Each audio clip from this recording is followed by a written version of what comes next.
Hi everyone. In this episode, we'll be looking into number systems. In computer science or ICT, we learn about three number systems. The first one is the denary number system. The denary number system is also called the decimal number system. And this is the number system that we all know and we use in our day-to-day life, and it has 10 digits and which are from 0 to 9. 0, 1, 2, 3, 4, 5, 6, 7, 8, 9. Right? And next we have the binary number system. The binary number system is said to be used by computers and it's a base 2 number system. Binary bi meaning 2. Uh, and it has only the two values 0 and 1. However, the computers do not understand 0 and 1, but it uses electricity to do the calculations. So electricity has two states, which is on and off. Hence, we use the values 0 and 1, right? And then we have a third number system, which is called the hexadecimal number system. Hexa meaning 6, decimal meaning 10. Meaning it's a base 16 number system, and this uses the values from 0 to 9, and to represent the values from 10 to 15 it uses the alphabet and letters A, B, C, D, E and F. Starting from A represents 10, B represents 11, 12, 13, 14 and 15. F is 15. Alright, now let's look at why do we use these number systems, right? So denary is basically a number system that we use in our day-to-day life, right? Then we have binary, which is like I explained, it uses electricity, hence it has only two states, 1 and 0, and the computer manipulates this turn on and off states to do its calculations, right? Then why do we have hexadecimal? The main reason we have hexadecimal is uh, to simplify binary values, right? That means to represent binary values, we use hexadecimal. For example, uh, if we take the binary value of 100, right? 100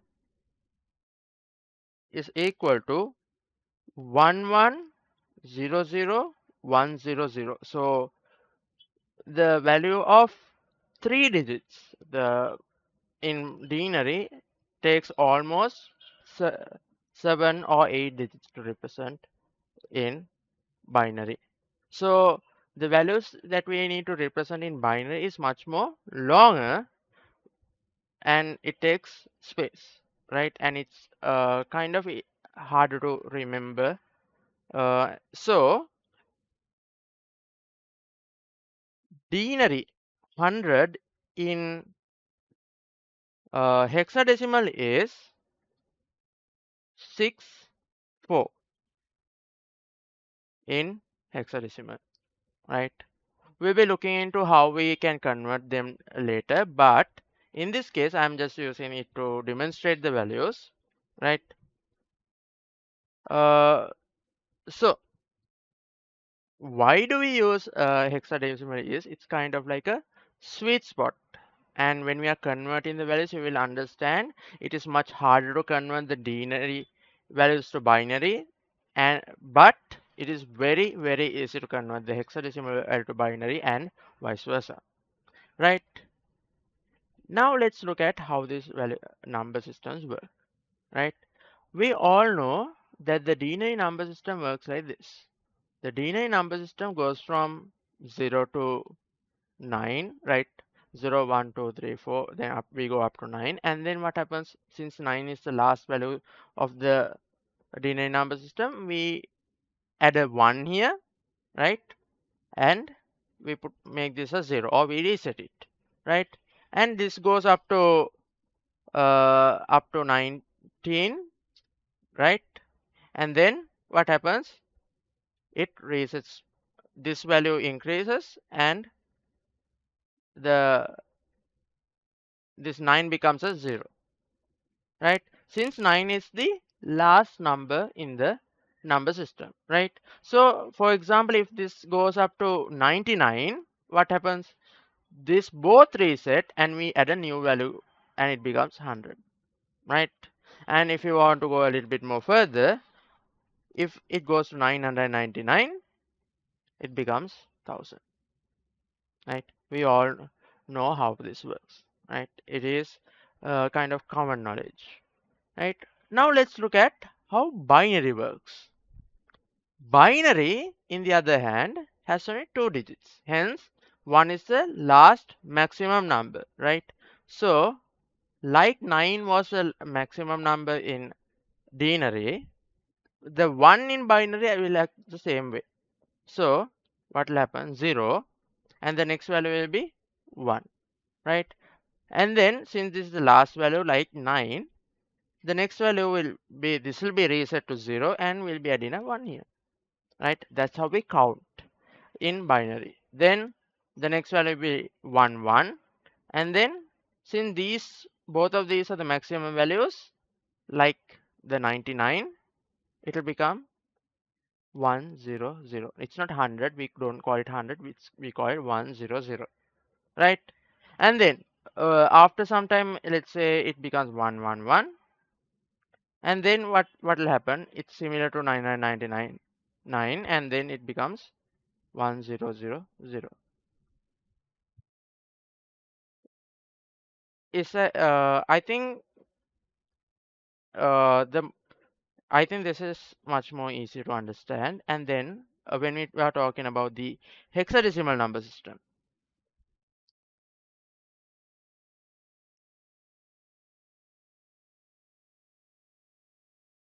the hexadecimal number system is the same way.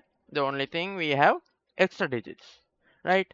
So we go from 0 1 2 3 4 up to 9, right? And then instead of 10, we still have digits, right? We have A, B, C, D, E, and F, right? And then now F is the last value, right? Or the largest number in the number system. It acts like 9. So what happens? It becomes 10. And then this will go up to a certain point, it becomes 1F, and then 1F becomes, it acts like this value. 1F looks like 19 or 19 in 19, and it becomes 20, right? We don't call it 20, it's 20. And then uh, it will go, this will increase and go up to FF, and what will happen? It becomes 100, right? That is how the hexadecimal number system works, right? Now, when we are keeping track of the letters in the hexadecimal number system, when we are converting and when we are writing the hexadecimal number systems, we'll be looking at a few.